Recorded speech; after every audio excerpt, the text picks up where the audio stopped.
My name is Tom Lannan. I'm running for Shelby County Property Assessor. The election is August 6th, and early voting begins July 17th.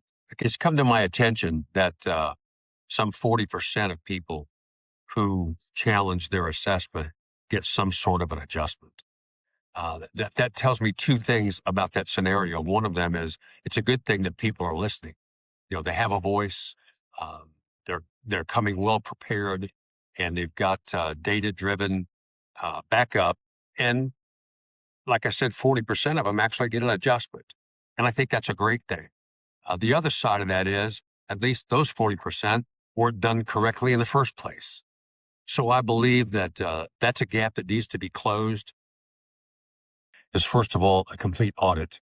Let's make sure everything's clean. Let's make sure everything is up to date. So I would evaluate the operation itself on a larger scale, as well as interviewing each employee, because there's a lot of good people that work in there. Who needs to be part of this team and who doesn't? Uh, Including people who I would bring in who I know would do a good job.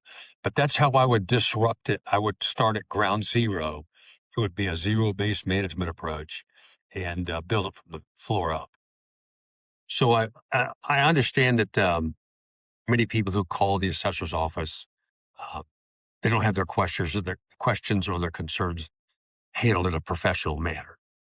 Uh, my plan, as far as the telephone system for citizens of Shelby County who have a concern or a question about their assessment, that my people would be well trained to determine what your concern is on the front end, maybe even be able to answer some of the simpler questions themselves, or be able to get you to the right person. For all the people who don't vote and may be complacent about my vote doesn't count, when you figure 3 or 4,000 people say that, you're absolutely wrong. Your aggregate vote is extremely important.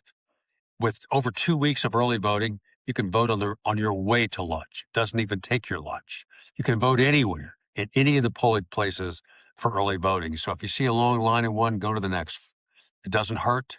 Takes a few minutes, and we desperately need more voters to show up and make things change for the better. Tom Landon, I'm running for Shelby County Property Assessor, and I approve this message.